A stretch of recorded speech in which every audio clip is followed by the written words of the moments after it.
street said when she first moved in, she felt like it was, she had discovered a secret garden. We have a wonderful community here. It's a long established community. This is not a group of transients. Many people have been here for 20, 30, 40 years, and some people have been here for generations. Like I say, I've lived here 18 years. My name's Sam. I've lived here for 9 years. Como unos 16 años. I've been here since 1998. We've lived here 1 year, or 1 year and 2 months. 35 years, since 1972. Tenemos 7 años viviendo aquí. I always felt safe here. Like I feel like I could walk in any part of the park at night and never be afraid. It's close to job opportunities. It's got affordable rent structure. It's really a model of sustainability. So it's a very diverse place, and it's a very enriching kind of a place to live. It is, yeah, it's diverse. No, casi no. Casi la mayoría mexicanos. Uno que otro gringo. Pero gringo nada más. Yeah, I like it because it's have like a lot of trees and things too, you know, it's a lot of nature right around here in the park, so I think it's quite a neat little place here in Boulder. There's some open space, 5 acres of open space in the middle of the park.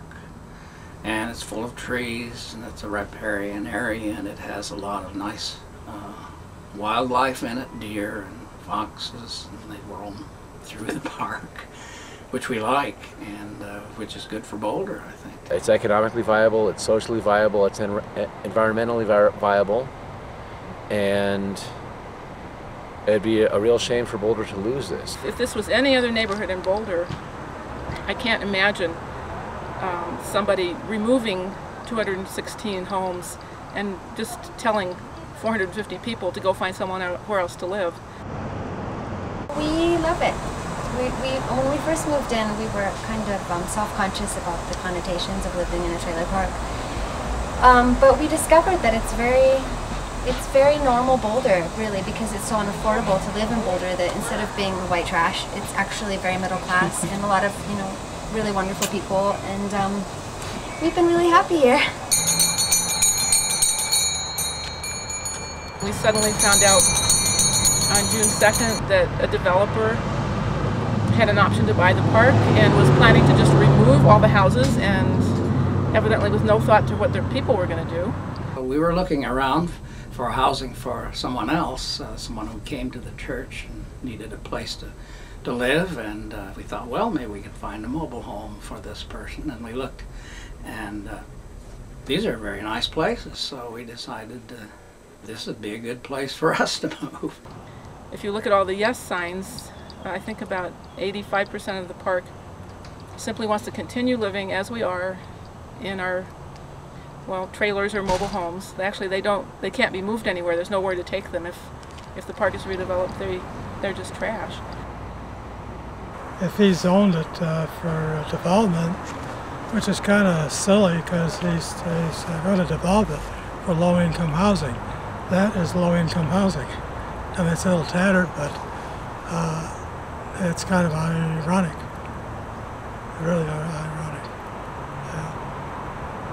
But since the crisis, we've actually started getting to know each other much better, and it's like the feeling of community has just bloomed. I have a girlfriend in a townhouse that has less square footage than this trailer, just on 2 floors, and she's paying $800 plus utilities, and she waited 2 years to get into it. It was Thistle Housing.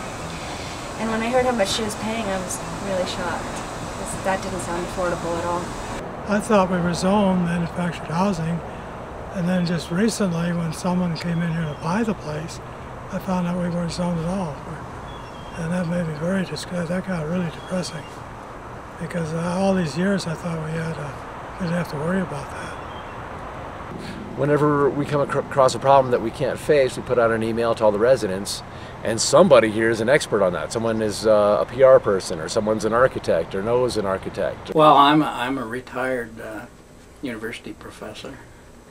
I am a socioeconomist, so that's my field. I study up, and I can help and do a little research here on costs and because the reason I call it socioeconomics is that people are the bottom line and not just money.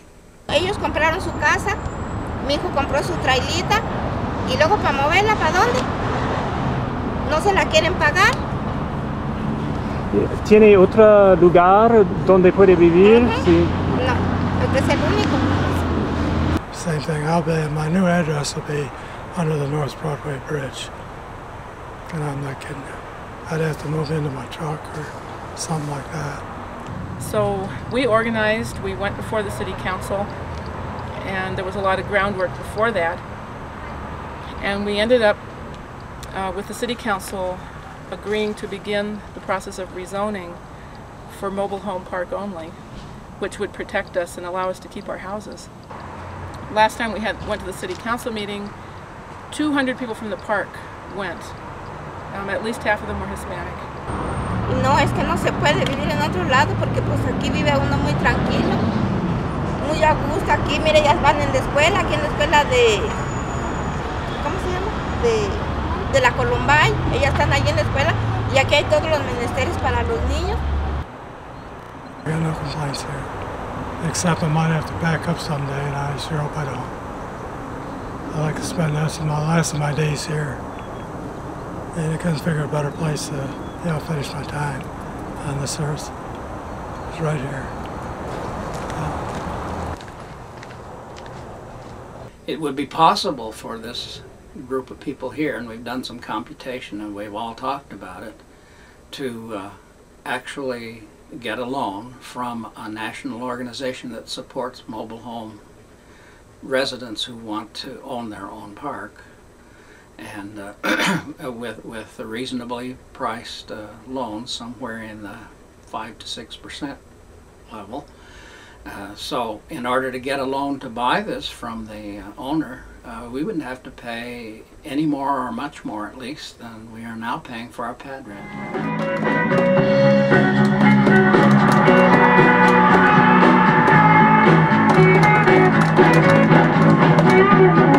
A storm is threatening our very life today.